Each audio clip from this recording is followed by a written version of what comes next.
He told me he was on a business trip, but I found his location near a local hotel. My husband told me he was flying to Chicago for a leadership summit. 3 days. He said it was optional, but important.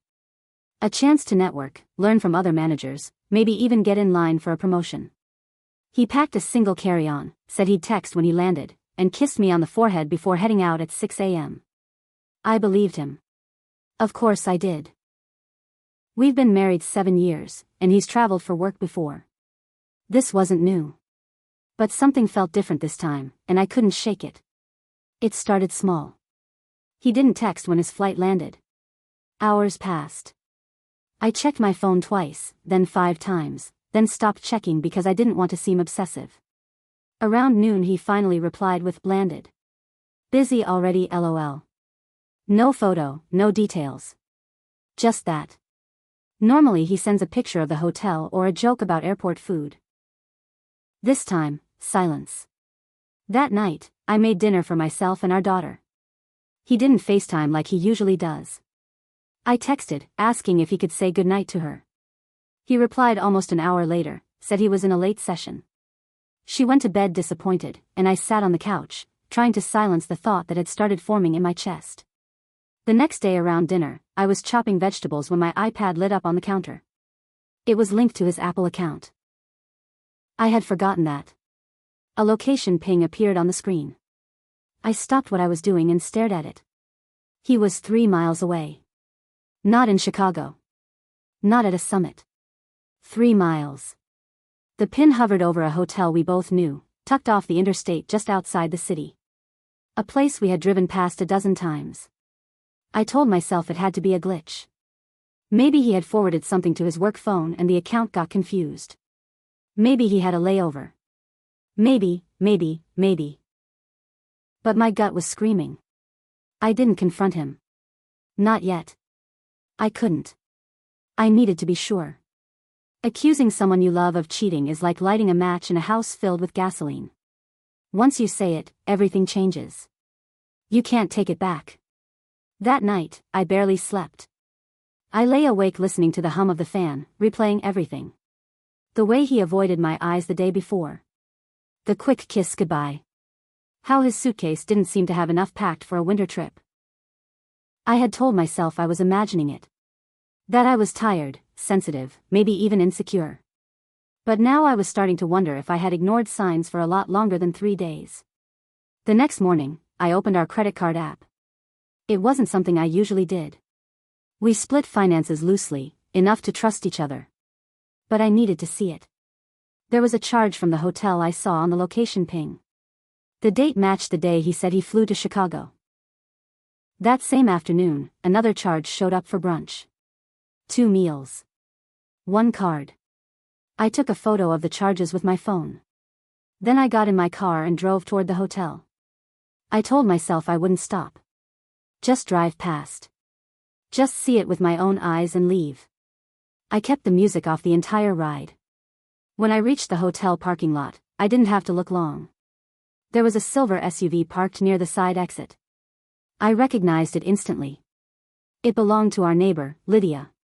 She was married too. Had kids. Always friendly, always smiling, always leaning a little too far over our shared fence. I parked across the lot and stared at it for 5 straight minutes. Then I took a picture of her plates, backed out slowly, and drove away. When I got home, I poured a glass of wine and sat alone in the kitchen. My hands were still shaking. I hadn't said a word to him. Not yet. But I knew. The next morning, he texted me at 8:15 like nothing was off. Heading to breakout sessions soon. Should be done early tonight. I stared at the screen. My fingers hovered over the keyboard, but I didn't type anything back. What was I supposed to say? Hope the hotel brunch was good. Tell Lydia I said hi. I just left him on read. He called around 11. I let it ring. He didn't leave a voicemail. That said everything. When someone avoids leaving a message, it's because they're scared of their voice being recorded. Of saying the wrong thing.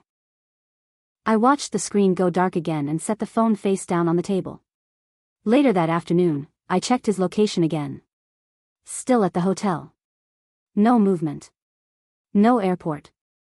No flights. Just a silent, blinking dot right where it shouldn't be. That evening, he texted to say he'd be flying back in the morning and would bring something home for our daughter. She mentioned wanting a keychain, he said. That part made me angry. He wasn't just lying. He was layering it with sweetness. Wrapping deception in small gestures so I'd swallow it more easily.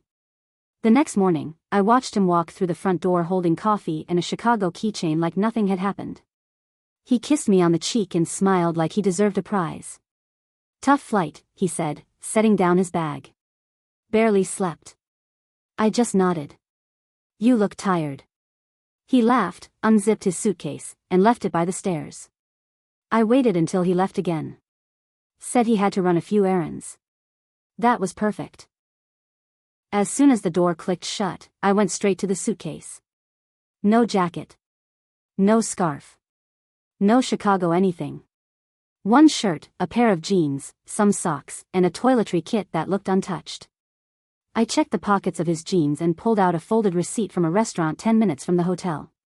2 entrees, 2 drinks, tip signed and circled. The date matched the first night he was in Chicago. I stared at the handwriting. His handwriting. My chest felt heavy. It wasn't just suspicion anymore. It was confirmation. Solid. Physical. He had lied. Not once. Not in passing. But in detail, with props, with planning. A full performance. And for what? To sneak away with the woman next door?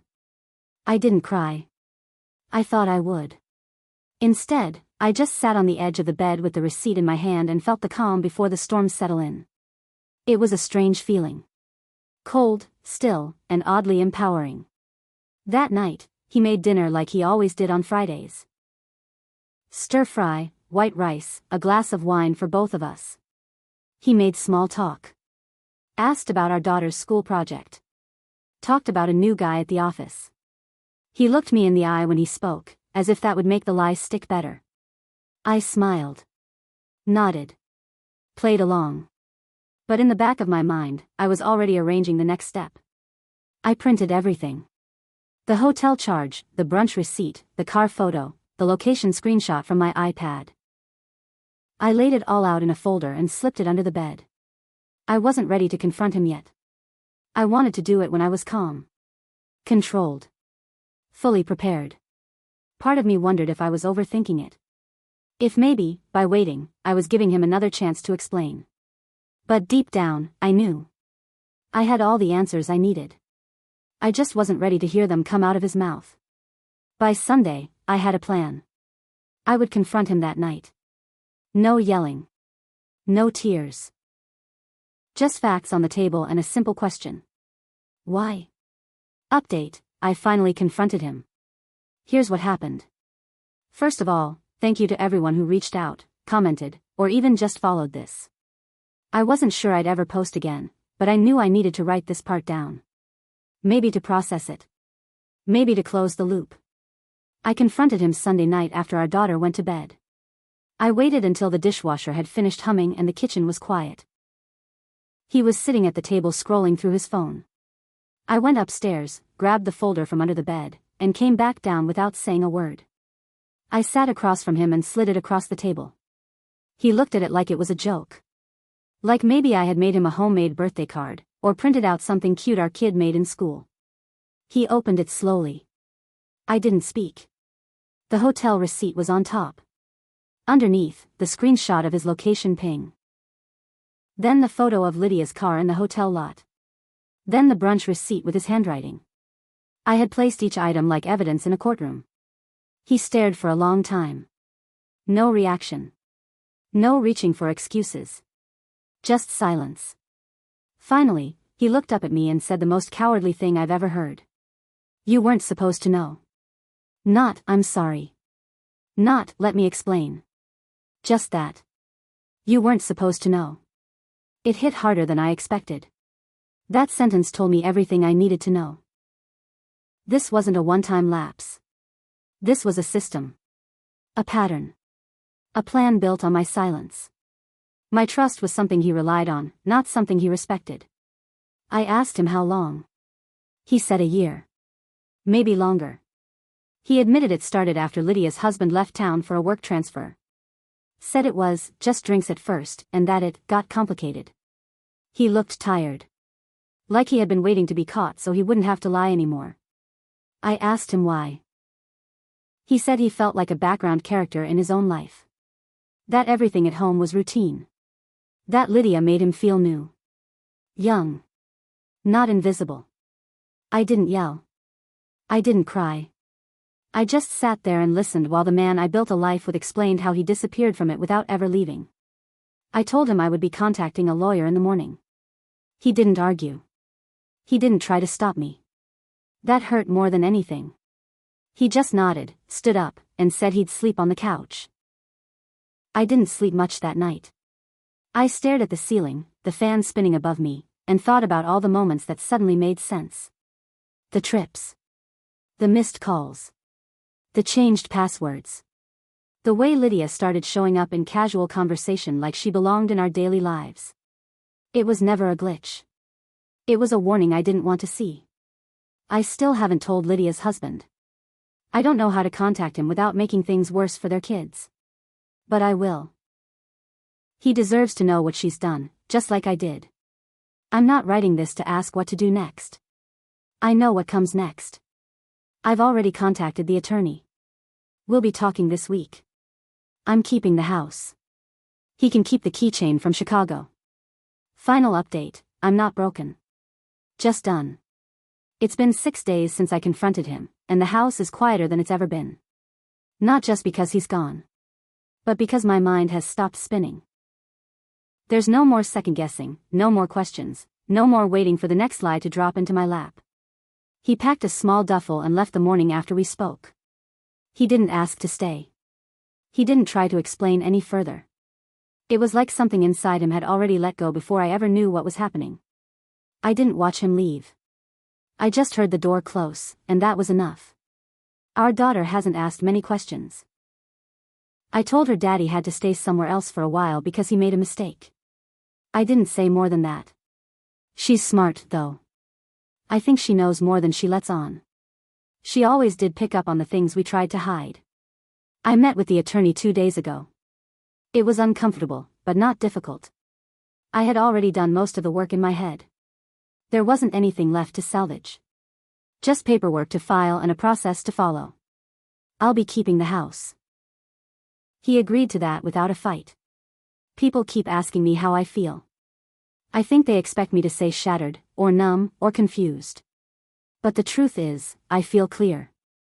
Like I finally stepped out of a room that had been filling slowly with smoke, and I hadn't realized I was choking until I could breathe again. The betrayal itself hurt. Of course it did. But the clarity that came after was a strange kind of relief. I had been sensing the cracks for a long time. I just didn't want to believe they were real. Now I don't have to guess anymore. I haven't spoken to Lydia. I did write her husband a letter. A short one. No details, just enough to tell him what I saw, when I saw it, and what I found. I left my number in case he ever wants to talk. I don't expect him to call. But I couldn't keep it to myself any longer. Some of you might wonder if I regret snooping. If I wish I had never looked at the iPad, or the receipts, or his bag. But no. I don't regret any of it. Because knowing the truth, even when it breaks you, is always better than living inside a lie that pretends to love you. I'm not writing this as a victim. I'm not here for pity. I'm writing this because when I first found that location ping and my chest tightened, I searched for stories like mine. I needed to know I wasn't crazy. I needed to know other people had seen the signs and followed them to the truth. So here it is. If you feel like something's off, you're probably right. If you feel like you're being lied to, that feeling didn't come out of nowhere. Listen to your gut. It won't always give you the answers, but it will always nudge you in the right direction. As for me, I've got a long road ahead. Divorce. Healing. Rebuilding. But I'm not afraid of any of it. I've already walked through the fire. Now I'm just learning how to stand again.